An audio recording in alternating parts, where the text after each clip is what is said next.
Kim Jae-ho stepped off the transport ship with his small bag slung over his shoulder.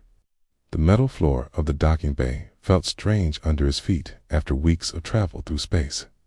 He had never been this far from Earth before, and the sight of the massive research station stretched out in front of him made his heart race with excitement. The Galactic Research Station Epsilon 7 was huge.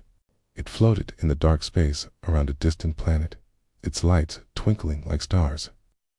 Kim could see alien beings walking through the corridors beyond the docking bay windows. Some were tall and thin with blue skin. Others were short and covered in what looked like scales. This was going to be the adventure of his life. Dr. Veltar waited for him at the entrance to the main station. The alien scientist was about 7 feet tall, with pale blue skin and 4 arms. His large black eyes studied Kim with obvious curiosity. Kim had seen pictures of Tellurians before, but meeting one in person was different. The alien moved with careful, precise steps, like every movement was planned. "Welcome to Station Epsilon 7, Human Kim Jae-ho," Dr. Veltar said in heavily accented English. "I am Dr. Veltar, head of the Xenobiology Department. We are very excited to have our first human researcher here." Kim smiled and extended his hand. "Nice to meet you, Dr. Veltar. I'm looking forward to working with everyone." Dr. Veltar stared at Kim's outstretched hand for a moment, then carefully touched it with one of his 4 hands. The alien skin felt cool and smooth, like touching a lizard.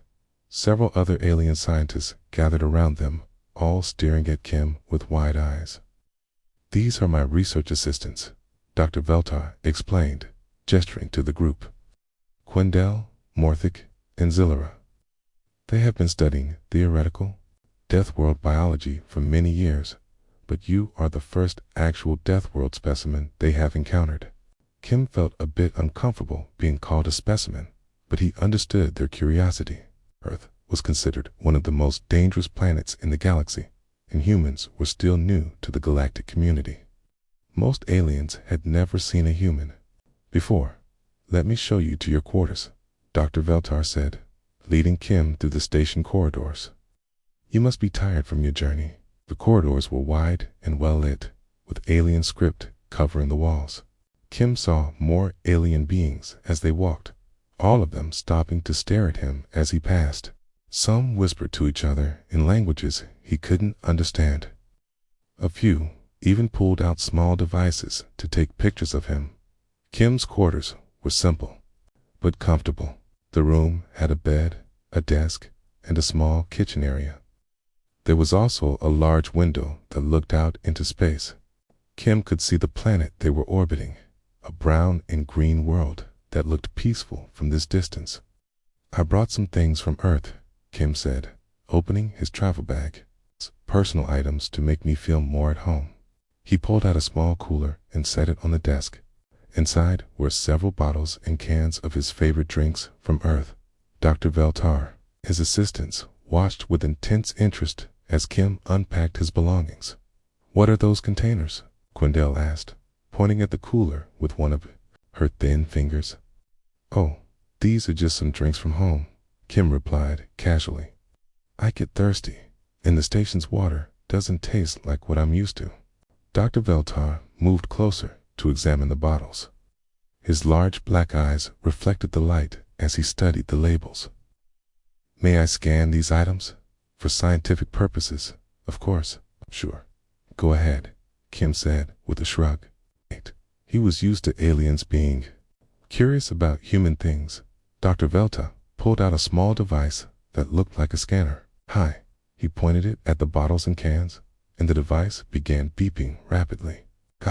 The beeping got faster and louder as he scanned each container. Soon, all the alien scientists were gathered around the scanner, their faces filled with alarm. "These readings cannot be correct," Dr. Veltar muttered, adjusting his scanner. "The device must be malfunctioning." "What's wrong?"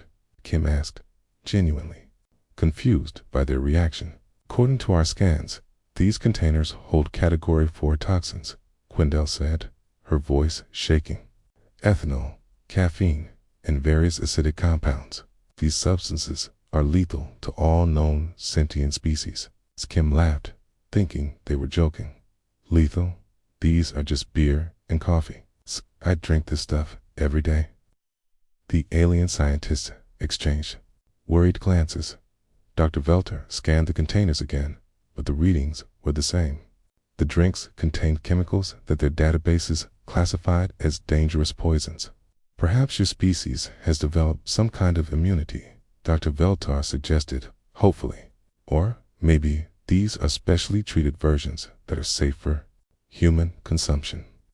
Kim shook his head and reached for one of the bottles. Nope, this is regular beer. Nothing special about it. The aliens backed away as Kim opened the bottle. The sound of the cap coming off echoed in the quiet room. Kim raised the bottle to his lips and took a long drink. The cold beer tasted perfect after his long journey through space. Dr. Veltar and his team watched in complete horror as Kim drank the entire bottle. They expected him to collapse immediately, his organs failing from the toxic chemicals. Instead, Kim simply wiped his mouth with the back of his hand and smiled. Ah, that hit the spot, Kim said happily. I was really thirsty. Where's the cafeteria? I could use something stronger to drink. The scanner in Dr. Velter's hand began beeping frantically. The device was detecting the toxins in Kim's bloodstream, but instead of showing organ failure, it showed normal human vital signs. Kim's heart rate was steady, his breathing was normal, and his brain activity showed no signs of poisoning. It's impossible, Quindel whispered. He should be dead. The amount of ethanol in that container alone should have killed him instantly. Are you feeling all right? Dr. Veltar asked Kim, his voice filled with concern. Any nausea, dizziness, or pain? Kim looked at them with confusion. I feel fine. Why wouldn't I? It's just beer. The alien scientists began talking rapidly among themselves in their own language. Kim couldn't understand what they were saying, but their tone was clearly panicked. Several of them pulled out communication devices and began making urgent calls. Maybe I should call the medical team, Dr. Veltor said, reaching for his communicator. You may not realize how serious this is. Serious? Kim asked, genuinely puzzled.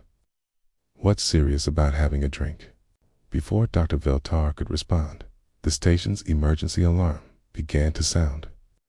Red lights flashed throughout the corridors, and an announcement echoed through the station in multiple languages. All medical personnel to Section 7 immediately. We have a potential toxin exposure incident. Kim looked around at the flashing lights and the panicked aliens. Did I do something wrong? He asked, but Dr. Velter was already speaking rapidly into his communicator, requesting emergency medical assistance and antidotes for Category 4 toxin exposure. The other scientists were scanning Kim continuously, unable to believe that he was still standing and talking normally. Within minutes, the medical team arrived, wearing full protective suits. They burst into the room carrying emergency medical equipment and cases full of antidotes. The medical chief, a crystalline being named Zorakath, began scanning Kim with even more advanced equipment. Where is the victim? Zorakath asked, through his suit's speaker. Right here, Dr. Velta said, pointing at Kim. He consumed an entire container of Category 4 toxins approximately 5 minutes ago. Zorakath stared at Kim, who was standing calmly by the window, looking out at the planet below. He appears to be conscious and mobile. Are you certain he consumed the toxins? We have scans and visual confirmation, Dr. Velter replied. Drank the entire container in front of us. The medical team surrounded Kim, their scanners beeping and flashing as they checked his vital signs. Every reading showed that Kim was perfectly healthy, despite having consumed what they considered a lethal dose of poison. I don't understand what all the fuss is about, Kim said as the medical team examined him. I just had a beer. Why? come from. People drink this stuff at parties and social gatherings. It's completely normal. The revelation that humans regularly consumed Category 4 toxins for recreational purposes sent shockwaves through the medical team. They began to realize that their understanding of biology and toxicology might be completely wrong. As Kim stood there, surrounded by panicked alien scientists and medical personnel, he had no idea that he had just started a chain of events that would shake the foundations of galactic civilization. All he wanted was to settle into his new job and maybe find something good to eat. But the aliens were already beginning to understand that humans weren't just another species joining the galactic community. There was something far more dangerous and mysterious than anyone had imagined. The medical bay station Epsilon 7 had never been so busy. Kim Jae-ho sat on an examination table, surrounded by machines that beeped and hummed as they scanned every part of his body. The alien medical team worked frantically, checking and rechecking their readings. They could not believe what they were seeing. His liver function is completely normal, Dr. Zorakath announced, his crystalline body reflecting the light from the medical equipment. In fact, it appears to be actively processing the toxins without any signs of damage.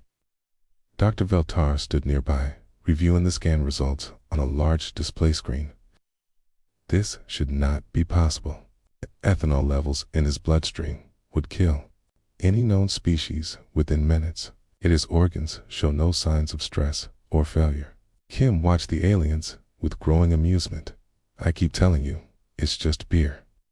My dad drinks 3 or 4 bottles every evening after work.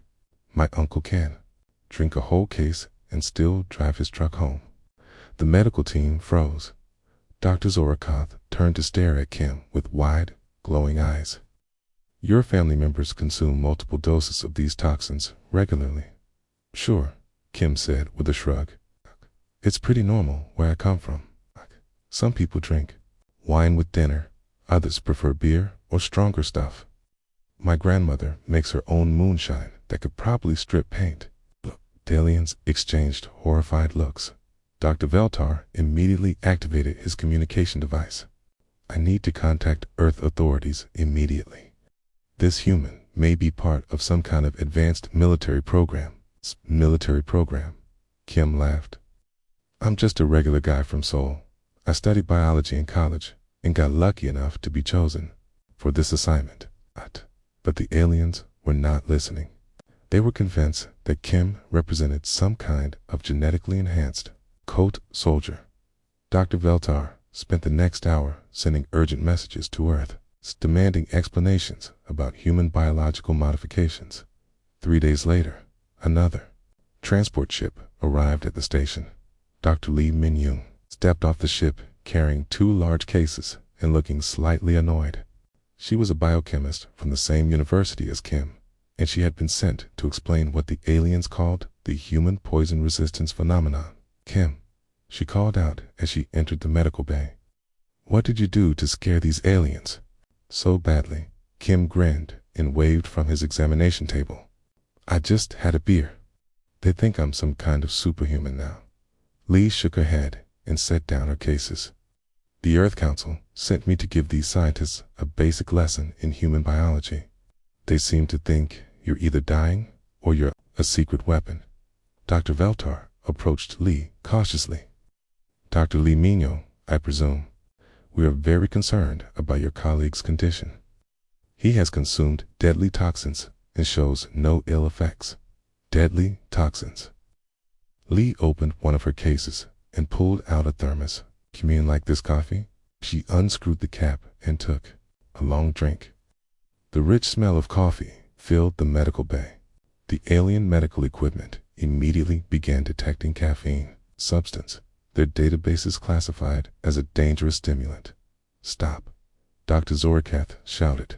Not consume any more of that substance. Lee looked at him with confusion.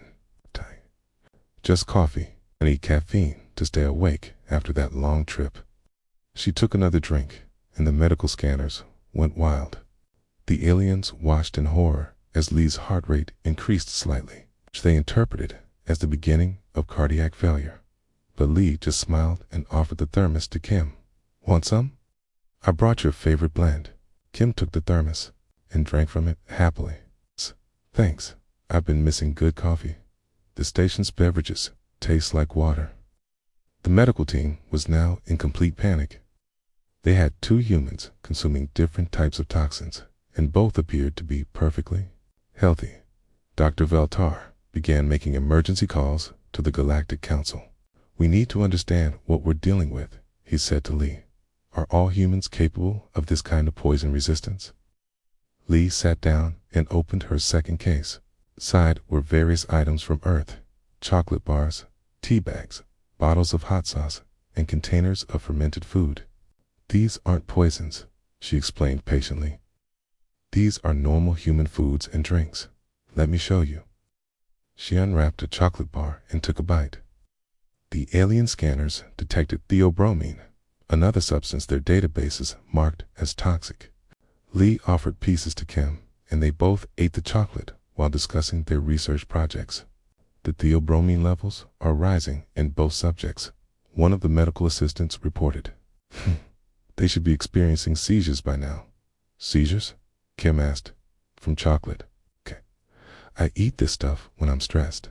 It makes me feel better." I nodded and pulled out a bag of tea. "Let me make some tea. It'll help explain things better." She prepared hot tea using the station's water dispenser. The aliens watched nervously as she added the tea leaves to the hot water.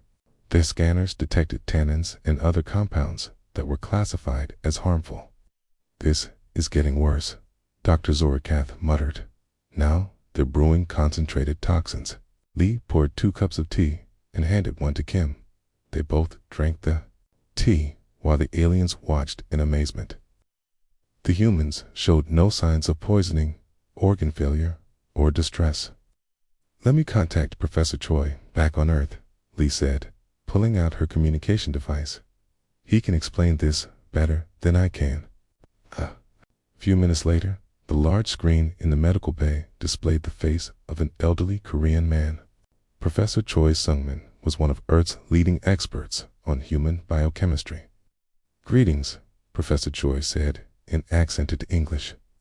"I understand you have some questions about human biology." Dr. Veltar stepped forward. "Professor Choi, we have observed 2 humans consuming category 4 toxins with no apparent effects. We need to understand if this represents some kind of genetic modification or if all humans possess this ability." Professor Choi smiled. "All humans can consume these substances, what you call toxins, we call food and drink. Humans evolved on a planet where these chemicals occur naturally." "That's impossible," Dr. Zorikath protested. "No planet could support life forms that consume such dangerous substances. Earth is what you call a death world," Professor Choi explained. "Our planet is filled with what other species consider toxic chemicals. Humans had to adapt to survive." The aliens looked at each other with growing alarm. If Earth was truly as dangerous as Professor Choi suggested, then humans were far more resilient than anyone had imagined. "Show them the hot sauce," Kim suggested. To Lee, Lee grinned and pulled out a bottle of Korean hot sauce. She poured some on her hand and licked it off. The alien scanners detected capsaicin, which their databases classified as a chemical weapon. "This is used for self-defense by some species," Quendell whispered. "She's consuming it voluntarily. It adds flavor to food," Lee explained. "Some humans like even hotter sauces than this." At that moment, Captain Park Do-young arrived with a shipment of supplies from Earth. He entered the medical bay carrying a large container that smelled strongly of fermented vegetables. "I brought kimchi for the humans," he announced cheerfully. "Thought they might be missing food from home." The alien medical equipment immediately began detecting the fermentation byproducts. The readings were so extreme that several aliens began backing toward the exits. "What is that substance?" Dr. Veltar asked, his voice filled with fear. Fermented cabbage, Captain Park replied. It's very healthy. It's full of good bacteria. The word bacteria caused immediate panic among the aliens. They viewed bacteria as dangerous pathogens that cause disease and death. The idea that humans voluntarily consume foods containing billions of bacteria was terrifying. The container is full of living microorganisms, Dr. Zorakath reported. This could contaminate the entire station. Relax, Kim said, taking a portion of the kimchi. We eat this stuff all the time. The bacteria are good for digestion. He ate the kimchi while the aliens watched in horror. The fermented vegetables were spicy and sour, exactly the way he liked them. Lee and Captain Park also ate the kimchi, discussing how much they had missed Korean food. This is beyond our understanding, Dr. Veltar said quietly. We need to contact the Galactic Council immediately. This word spread throughout the station about the humans' incredible resistance to toxins. More and more aliens came to observe them. The medical bay became crowded with scientists, all trying to understand how humans could survive consuming substances that would kill any other known species. Kim and Lee continued to eat and drink normally, completely unaware that their simple meal was causing a crisis throughout the galactic scientific community. They were just happy to have food from home and looked forward to starting their research work. But the aliens were beginning to realize that humans represented something entirely new in the galaxy, a species that had evolved under conditions so harsh that they could survive almost anything. The implications of this discovery would soon shake the foundations of galactic civilization. The emergency meeting room on Station Epsilon 7 was packed with alien officials from across the galaxy. Ambassador Kix Taylor had arrived on the fastest ship available, bringing with him representatives from 12 different species. The holographic display in the center of the room showed medical scan results that had shaken the entire galactic community. This cannot be accurate, declared Senator Vorthok, a tall insectoid being with multiple eyes. A quote, no species can survive consuming such high levels of toxins. The readings must be wrong. Dr. Veltar stood at the front of the room, his forearms gesturing toward the display. We have conducted over 40 separate tests. Every scan confirms the same impossible results. The humans are not only surviving these toxins, they are thriving. Ambassador Kix Taylor leaned forward in his chair. His reptilian features showed deep concern.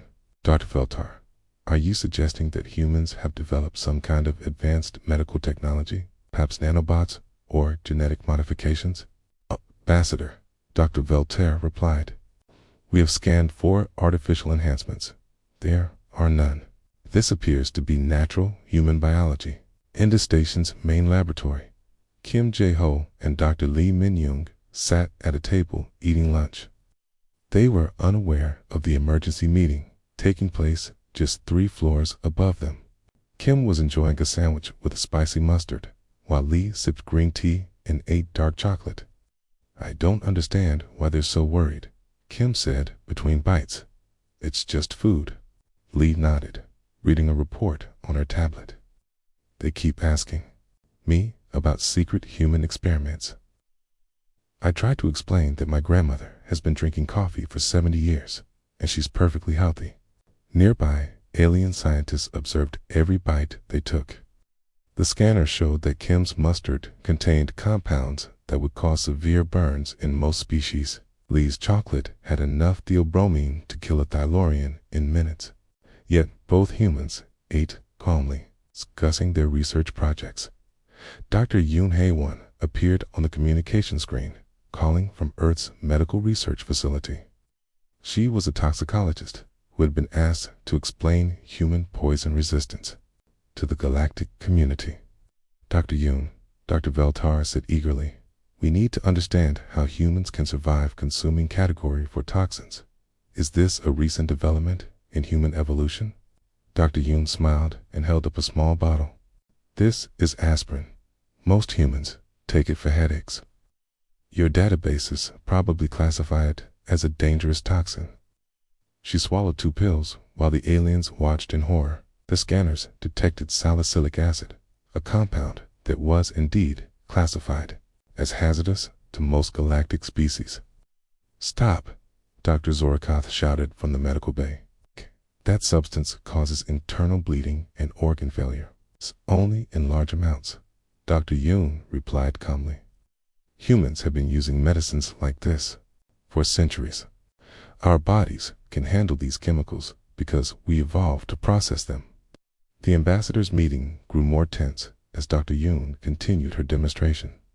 She consumed caffeine pills, showing how humans used stimulants to stay awake. She explained how humans ate fermented foods full of living bacteria, something that would cause deadly infections in most species. "This is impossible," muttered Council Member Sexandra, a gaseous being speaking through a translation device. "No planet could produce life forms with such extreme toxin resistance."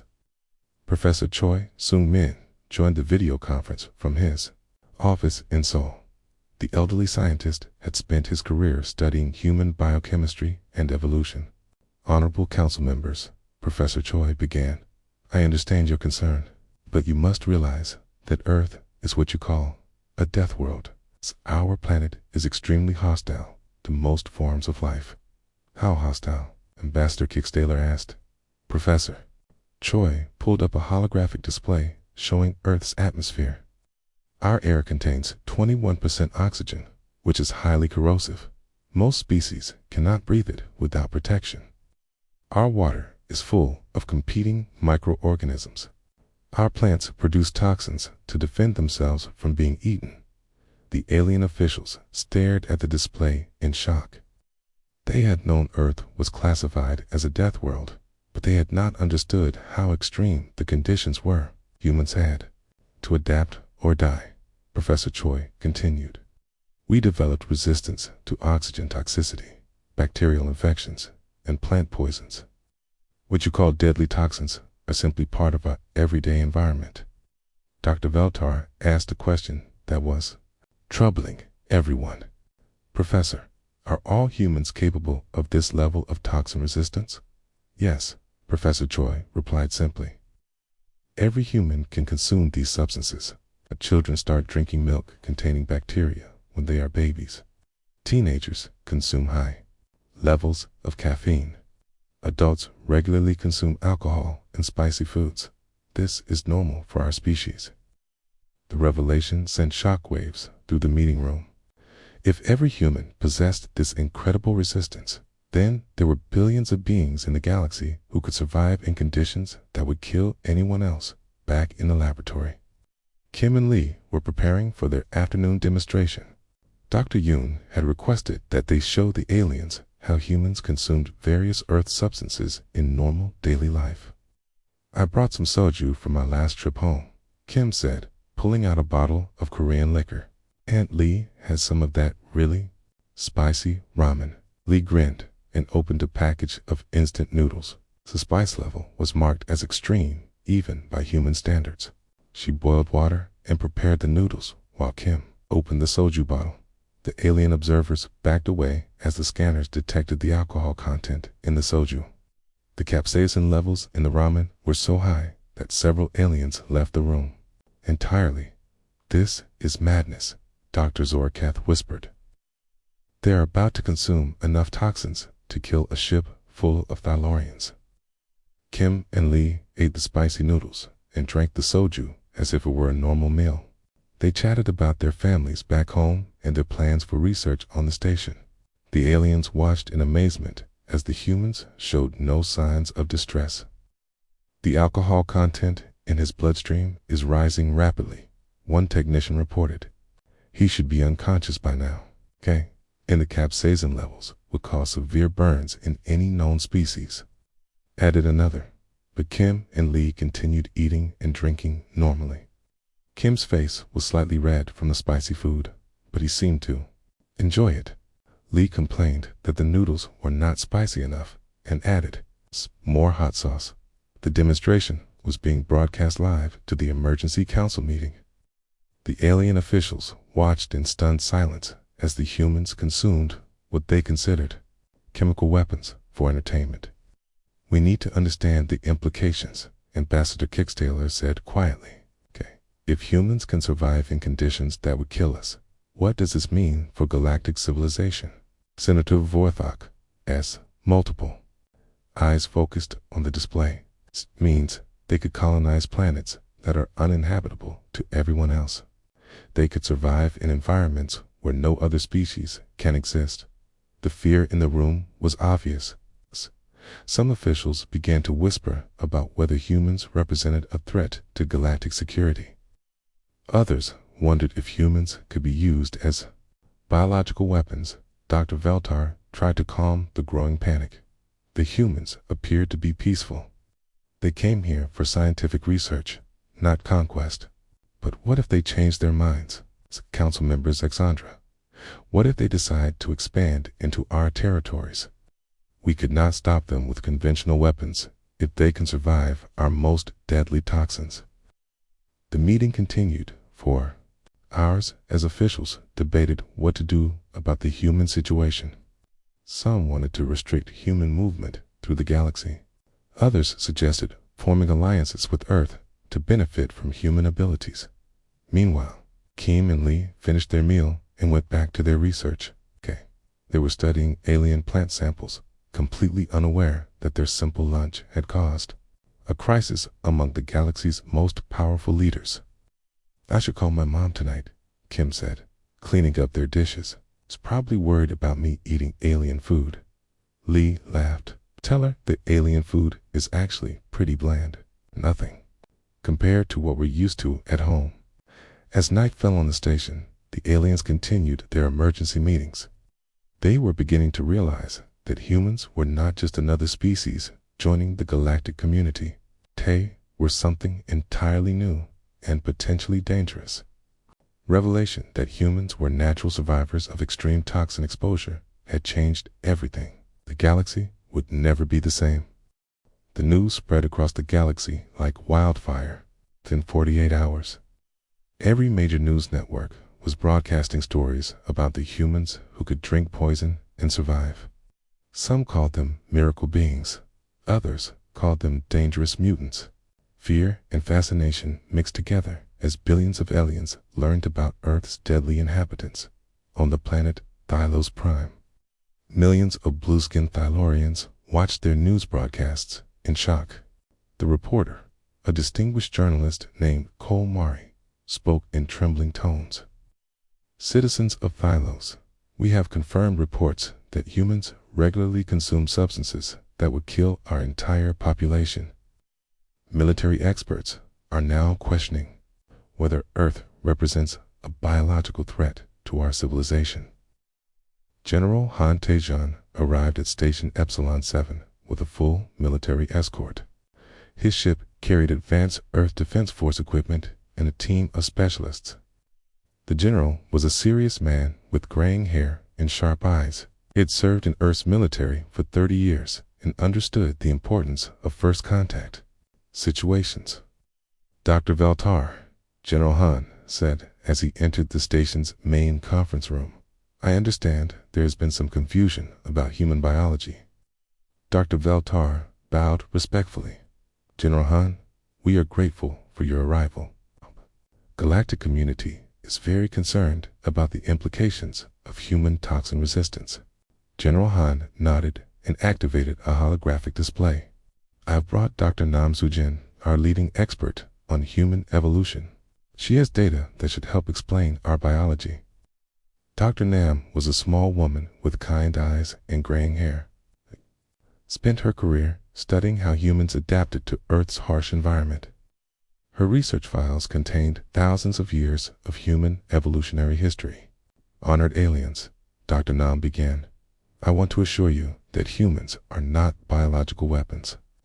We are simply the product of evolution on a very dangerous planet."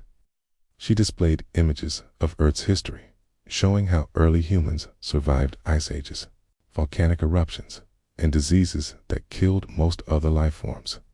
The alien officials watched with growing amazement as they learned about humanity's struggle for survival.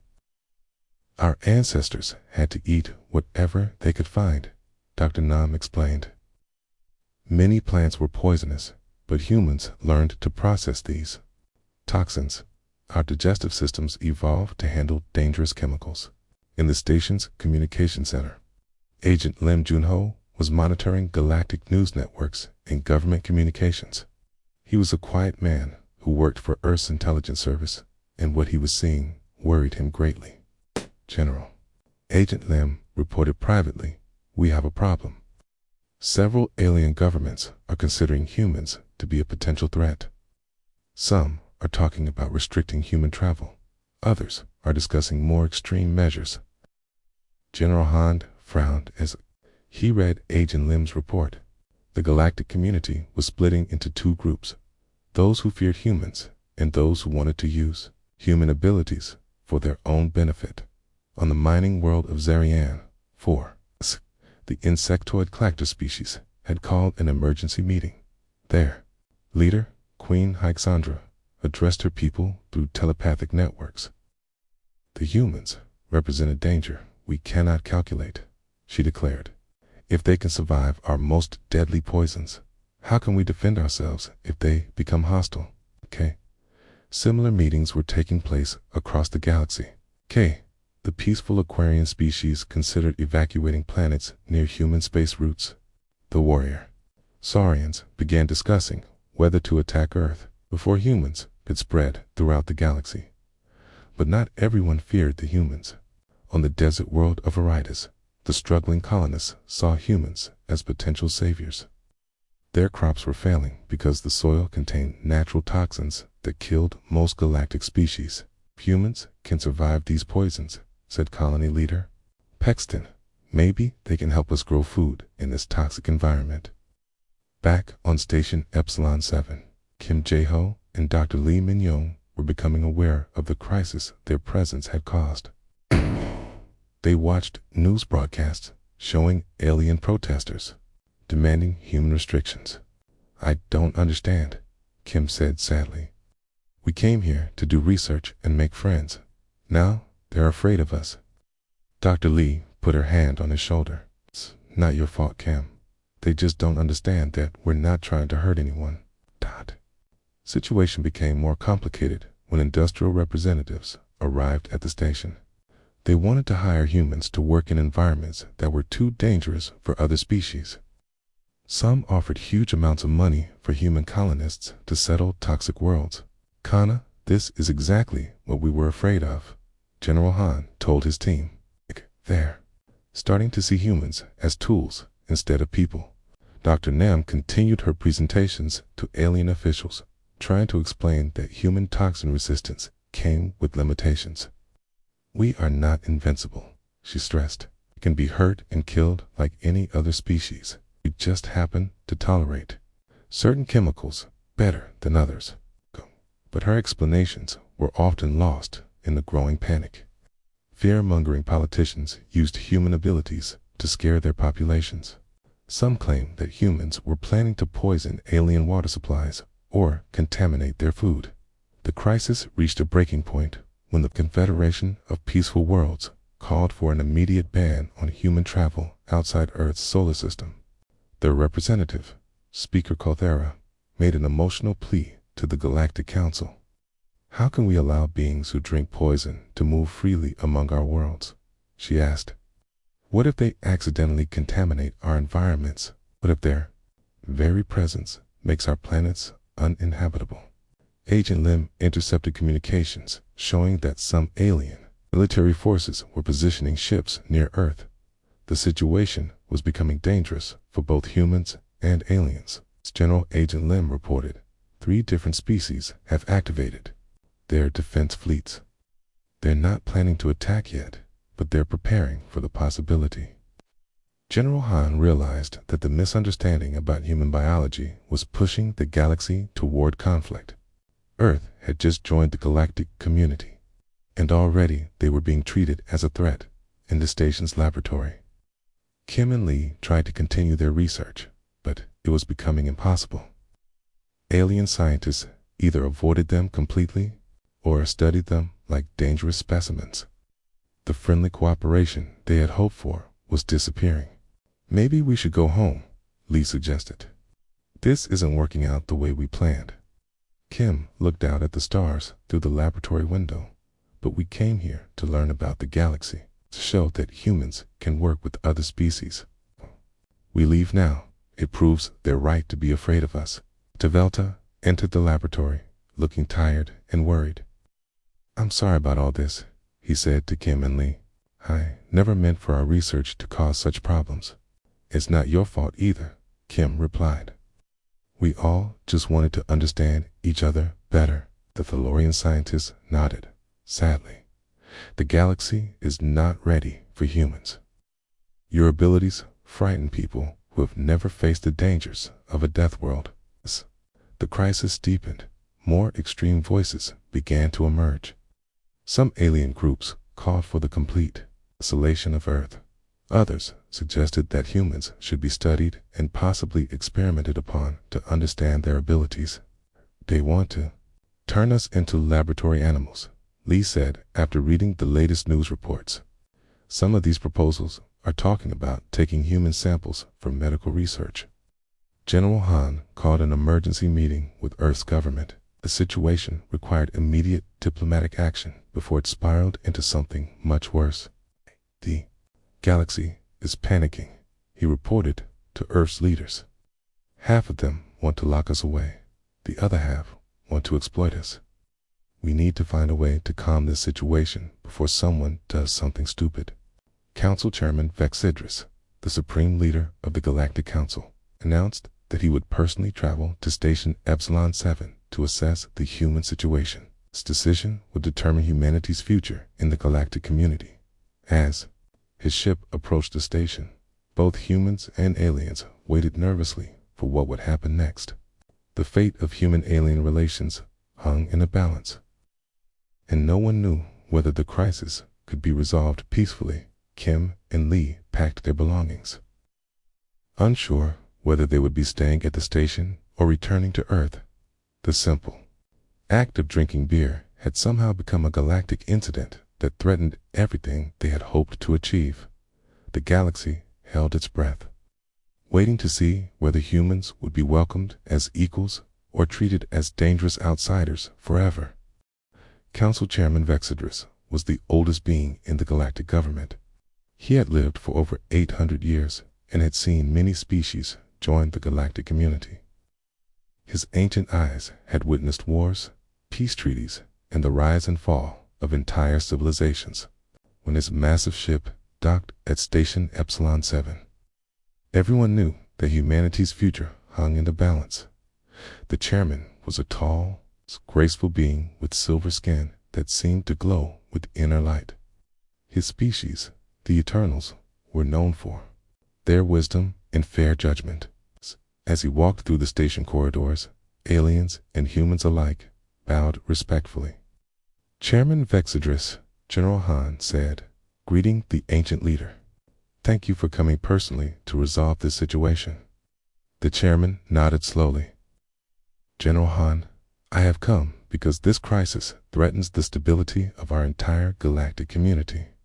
Fear and misunderstanding are spreading like disease through our worlds.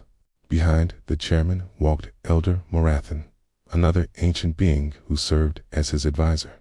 Elder Morathan had experienced the integration of dozens of new species into galactic civilization. His presence suggested that this meeting would be more than just a simple investigation. Director Omyungwan arrived from Earth with a large diplomatic team. He was Earth's senior representative for interstellar relations. Man who had spent years preparing for humanity's entry into galactic politics. Chairman Director O said respectfully, Earth wishes to assure the galactic community that humans have no hostile intentions. We seek only peaceful cooperation and mutual understanding. The chairman studied Director O carefully. Director, the galaxy is afraid of your people. They consume substances that would kill most of us. Some view this as a biological weapon.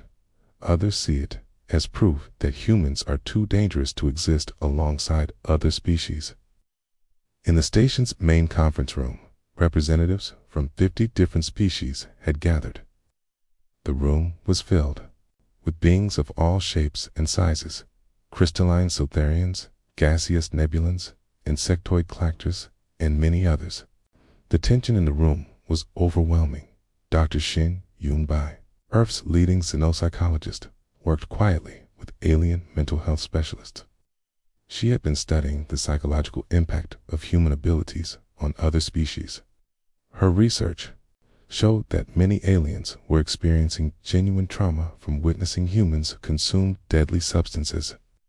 The fear is real, Dr. Shin explained to Director. For most species, watching humans drink alcohol or eat spicy food is like watching someone commit suicide. Their minds cannot process how we survive. Kim Jae-ho and Dr. Lee Min-yo sat nervously in a smaller room, waiting to be called before the chairman. They had prepared a simple demonstration to show that humans were not monsters, just beings who had evolved differently. What if they decide to send us home? Kim asked worriedly. What if they banned all humans from leaving Earth? Lee tried to stay positive. We'll show them that we're just normal people. Maybe if they understand us better, the fear will go away. Chairman Vexidris began the proceedings by calling for calm and reason. We are here to determine whether humans can safely coexist with the galactic community. I have reviewed all the evidence, and I believe we are dealing with misunderstanding rather than malice. Elder Morathan stepped forward to address the assembly. In my long life, I have seen this pattern before. When the Saurians joined us, other species feared their warrior nature. When the Aquarians arrived, their water-based biology seemed impossible. Fear of the unknown is natural, but it can be overcome with knowledge. The chairman called Kim and Lee to demonstrate human consumption of various substances. They entered the conference room carrying a tray with common earth foods and drinks: coffee, tea, chocolate, bread with butter, and a small glass of wine. Honored representatives, Kim said nervously, these are normal foods from Earth. We eat and drink these things every day without harm. The alien representatives watched from behind protective barriers as Kim and Lee consumed each item. Their scanners detected the usual array of toxins, but the humans showed no signs of distress or illness. The ethanol content should have caused immediate organ failure, whispered Dr. Zorikoth. The caffeine levels would trigger cardiac arrest in any known species, added another medical expert. But Kim and Lee continued eating and drinking normally, even engaging in casual conversation about their favorite foods from home. Director O stood to address the assembly. Chairman, distinguished representatives, I propose that humanity's unique biology is not a threat, but an opportunity for the galactic community. He activated a holographic display showing hostile worlds that had been deemed uninhabitable. There are thousands of planets in our galaxy that contain valuable resources, but are too dangerous for settlement. Humans could help explore and develop these worlds safely. The proposal sparked intense debate among the representatives. Some species saw the potential benefits, while others remained fearful of human expansion. Chairman Vexidris called for testimony from Dr. Nam Sajen, who presented her complete research on human evolution. She explained how millions of years of survival on Earth had created humans' unique resistance to toxins. We are not superior beings, Dr. Nam emphasized. We are simply adapted to a harsh environment. In many ways, other species are more advanced than humans. We cannot breathe underwater like Aquarians. We cannot survive in vacuum like crystallines, and we lack the telepathic abilities of psionics. The chairman listened carefully to all perspectives. He spoke privately with representatives from different species, learning about their specific fears and concerns about humans. Dr. Shen's psychological research proved crucial in the discussions. She had developed protocols for helping other species interact safely with humans without experiencing trauma. Her work showed that fear could be reduced through gradual exposure and education. The key is understanding, Dr. Shin explained. When? Aliens learned that humans evolved to process these substances. The fear begins to fade. They start to see us as adapted rather than immune.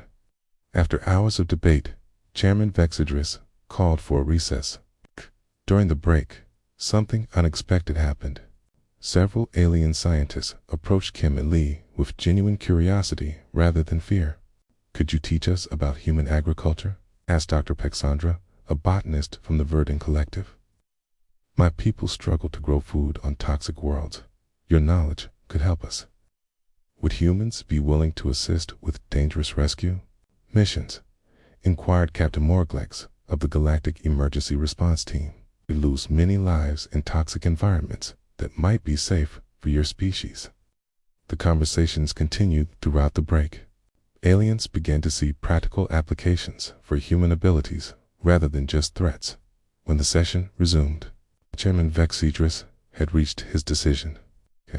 "After careful consideration, I believe humans can be safely integrated into the galactic community with proper protocols and mutual understanding." He outlined a comprehensive plan. Humans would be allowed to travel and work throughout the galaxy, but with safety measures to prevent accidental contamination or psychological trauma to other species. Earth would establish educational programs to help other species understand human biology, most importantly. The chairman announced the creation of joint research stations where humans and aliens could work together safely. Station Epsilon 7 would become the first permanent human-alien cooperation facility. Let this station serve as proof that different species can work together despite their biological differences, the chairman declared. "Humanity brings unique capabilities to our community, and we must learn to appreciate these gifts rather than fear them." The decision was met with mixed reactions, but most representatives agreed that cooperation was better than conflict. The galaxy would need time to adjust to humanity's presence, but the path forward was clear. Kim and Lee were invited to stay at the station as permanent research coordinators. Their role would be to help other species understand human biology, while learning about alien cultures in return. "We did it," Lee whispered to Kim as the session ended. "We get to stay and continue our research."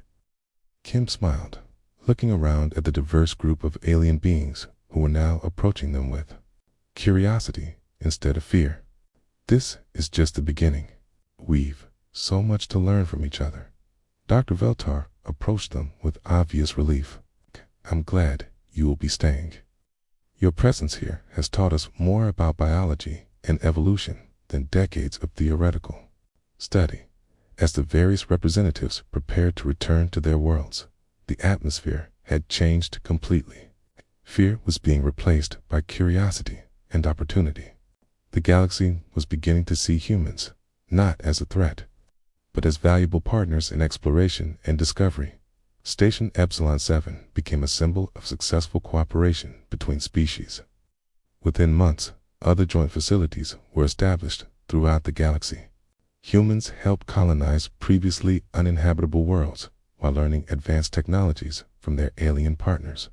The crisis that had nearly driven humanity into isolation instead became the foundation for unprecedented cooperation. Kim and Lee published papers that revolutionized galactic understanding of evolution and adaptation. Their simple act of drinking beer had ultimately brought the galaxy closer together.